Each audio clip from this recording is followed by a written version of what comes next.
ఇప్పుడే మనకు మరొక అప్డేట్ అయితే రావడం జరిగింది. ముఖ్యంగా సంబంధించి రైతులకు సంబంధించి చూసుకున్నట్లయితే రైతులకు సంబంధించి కీలక అప్డేట్‌తో మీ ముందుకైతే వచ్చాను. దేశవ్యాప్తంగా రైతులందరూ కూడా పీఎం కిసాన్ కోసం ఎదురు చూస్తూ ఉన్నారు కదా! ఆ పీఎం కిసాన్‌కి సంబంధించి కేంద్ర ప్రభుత్వం కీలక ప్రకటన అయితే జారీ చేసింది. పీఎం కిసాన్‌కి సంబంధించిన నిధులు మనకి మనకి మే 15వ తారీఖు నుంచి యాక్చువల్లీ విడుదల చేయడానికైతే ఫస్ట్ షెడ్యూల్ అయితే విడుదల చేశారన్నమాట. మే 15వ తారీఖు నుంచి.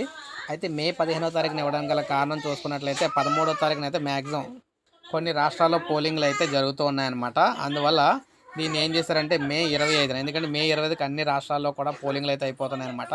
అందువల్ల మే 25వ తారీఖున పీఎం కిసాన్కి సంబంధించి డబ్బులు అయితే విడుదల చేస్తారని చెప్పేసి మనకు అప్డేట్ అయితే రావడం జరిగింది. ఇది మనకు లేటెస్ట్ అప్డేట్. ఒక లైక్ చేయండి, సబ్స్క్రైబ్ చేసుకోకపోతే మన ఛానల్ సబ్స్క్రైబ్ చేసుకోండి. పీఎం కిసాన్కి సంబంధించి ఏ చిన్న అప్డేట్ వచ్చినా మీకు వీడియో రూపంలో అందిస్తూ ఉంటాను నేను. ప్రతి అప్డేట్ కూడా మిస్ అవ్వకుండా మన ఛానల్ ద్వారా మీకు పీఎం కిసాన్కి సంబంధించి ఎప్పటికప్పుడు లేటెస్ట్ అప్డేట్స్ అయితే మన ఛానల్ ద్వారా అందిస్తూ ఉంటానన్నమాట.